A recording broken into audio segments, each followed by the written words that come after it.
To paraphrase that great frontiersman, Davy Crockett, the military industrial complex can go to hell, and I'll go to Texas.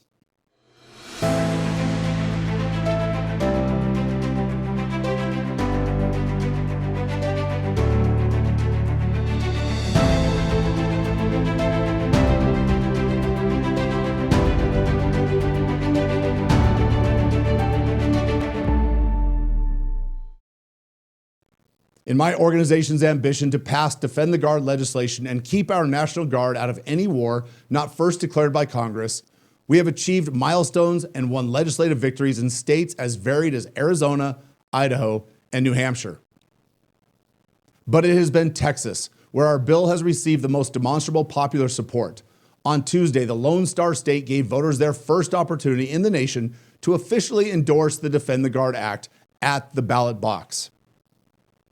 In a truly Texas-sized landslide, 84% of Republican voters said that their legislature should stop the National Guard from being deployed into any foreign war until Congress first votes to declare war. That is nearly 2 million people who agree with the wisdom of the Founding Fathers and want to restore Article 1, Section 8 of the United States Constitution. If the media was honest, this would be the biggest news story of Super Tuesday, but don't hold your breath waiting for the Washington Post or CNN to start talking about how the American people are tired of fighting unconstitutional wars of choice. That's why I'm here, to give you the full story of our Texas victory. And it's up to you to share this video on social media and with your friends and your family. It begins back in 2020, when a U.S. Navy veteran single-handedly got Defend the Guard added as a plank to the platform of the Republican Party of Texas. And that's kind of where the story takes off for me in my knowledge of you. When the party beat you down and put you back in your place and tried to make you into a good boy and do your part to support the greater mission, you kind of bucked the system. And along the way, you learned of the bill that we work on, Defend the Guard, and you use your knowledge of the party to make them an institutional supporter and endorser of our bill. Tell us a little bit about that process. Sure. That was something that at the time was very unpopular, to be anti-war. People would say, well, you're not supporting the troops. I'm like, well, actually, I am the troops. You know, I served my country. And if we want to canvass people here in this organization, how they feel about it, then I think we can say, you know, who's speaking for the troops and who's not. But I remember very clearly that Ron Paul was receiving the most donations from most of the military members. So there's no doubt in my mind that I was on the right side of the issue. But at that convention, I remember, you know, we usually put party plank resolutions forth in the hopes that they'll garner steam and momentum and that they can change ideas. But for me personally, I mean, the part of politics that really matters, that really kind of hits home to me, it hurts the most, is when people get killed at the end of somebody's policy. You know, and you can talk about, you know, no-knock raids, you can talk about the death penalty, but to me, you know, these foreign policy decisions that are getting our troops killed are right up there, man. And so when we saw the resolution to Defend the Guard, and it kind of dawned on me that this is something that we can do. Texas has a legitimate need for defense of the state. And there's no interaction here with the federal government to actually protect our border. Like, this should be issue in. And so we put this resolution forward. I had already built relationships in the party. Here's the thing that most people may not be able to stomach, is that a lot of times in politics, you have to listen more than you speak. I can make friends with just about anybody in the party because I listen more than I speak. So you have to pick your battles wisely. And this is one that I was willing to die on a hill for, quite literally. So I stuck my neck out. Fortunately, I had already built the relationships within my Senate district convention. The Senate district chairman absolutely loved the resolution. He fully supported me, fully supported our caucus, the Republican Liberty Caucus, which I'm a member of. And we got it passed. We did have opposition, though, and I always find it interesting that it's always some high-ranking retired military official that opposes this bill or this resolution. So we fought with him, and we won, and we got into the party platform. He did come back years later and he tried to take it out. So we still have to defend that party plank platform. So in this day and age, it's just funny how like what wasn't popular then became popular because of the scenario. Now we have to see what happens with Nikki Haley because I feel like the party's going to swing back the other way. Absolutely. So what year was that when you had that resolution added, or the plank added to the platform? 2 conventions ago. So 2020. Yeah.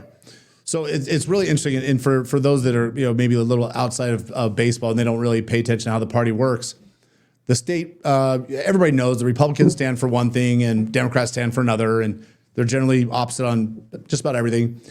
The party puts out an official platform that says on abortion, this is what we think. On taxes, this is what we think. On national security, this is what we think. And they put out this document that says we believe in these things.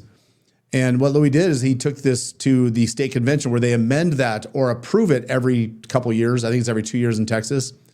They revisit the platform and make sure that it's current with current world and state conditions.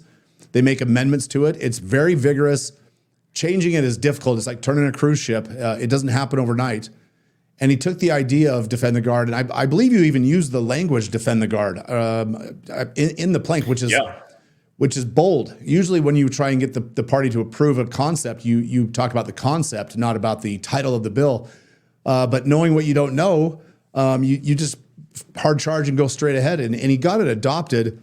And now the Texas State Republican Party and the members of their executive committee and their entire voting base, they've endorsed this document that says that the Republicans from the state of Texas believe that Congress should put their name on the line before our National Guard ever puts their boots on the ground in a foreign conflict. It's such a brilliant move that now anybody that opposes it is in opposition to the Republican Party platform. You can't put the elephant on your chest if you are in opposition to your own platform. And so it was such a monumental victory, and it was one that we hadn't even thought of. And we didn't, to be honest with you, I didn't even know about it. I found it on a Google search that it had passed. And when I kind of earmarked it, I said, I'm going to come back to that later. And then I think I may have even gotten an email from you, or you signed a petition and mentioned it. Right. And that's when I kind of pieced 2 and 2 together. Once adopted, it wasn't long before major figures in the state party wanted it known that they stood on the right side of veterans and the law. In March of 2021, during an interview with Tim Pool, retired U.S. Army Lieutenant Colonel and then chairman of the Texas Republican Party, Alan West, affirmed his support for all of the tenets of the state party platform, including defend the guard. Any group associated with the Republican Party of Texas supports the platforms of the Republican Party of Texas, because if you don't support the platforms, then you're undermining what the Republican Party of Texas stands for. All right. Diego Rivera says the Texas State GOP party platform states, maybe, that a declaration of war from Congress is required before Texas National Guardsmen can be deployed to overseas combat. I agree, and 31 states have introduced defend the guard legislation. Chairman West, do you agree? I agree that we have to defend our guard, and one of the things that's Title 10, if I'm correct, when you activate the guard to go and serve in active duty. As a matter of fact, you had a lot of guardsmen that were serving in Operation Desert Shield, Desert Storm. Now, what I'm concerned about is the abuse of our guard and what we see happening in Washington, D.C. right now. The fact that we cannot put a border on our southern border with Mexico, but yet we have fence and razor wire around the United States Capitol, and the National Guard patrolling and standing and manning that, as well as making them sleep in, parking garages and eat, uncooked food and things of this nature. So I am really concerned about the abuse of our National Guard by this Biden administration. In 2022, former state senator and conservative insurgent Don Huffines made defend the guard a core component of his gubernatorial campaign during his challenge to the incumbent Greg Abbott. And in December, when Proposition 6 was adopted for the Republican ballot, it carried the overwhelming support of the 64-member state Republican Executive Committee, including the chairman of the Texas Republican Party, Matt Rinaldi. My incredible director of field operations, Diego Rivera, himself a veteran, former Army Ranger, and a resident of Austin, Texas, mobilized the local grassroots and ignited liberty in their hearts, particularly with a one-day political leadership school back in August of 2023. All right, Diego, I want you to tell me about when you got involved in Texas. What made you decide to go down there and teach your one-day political leadership training school? And tell us a little bit about that. Right. So I guess the whole purpose here is that it's impossible for us to be able to do all the work.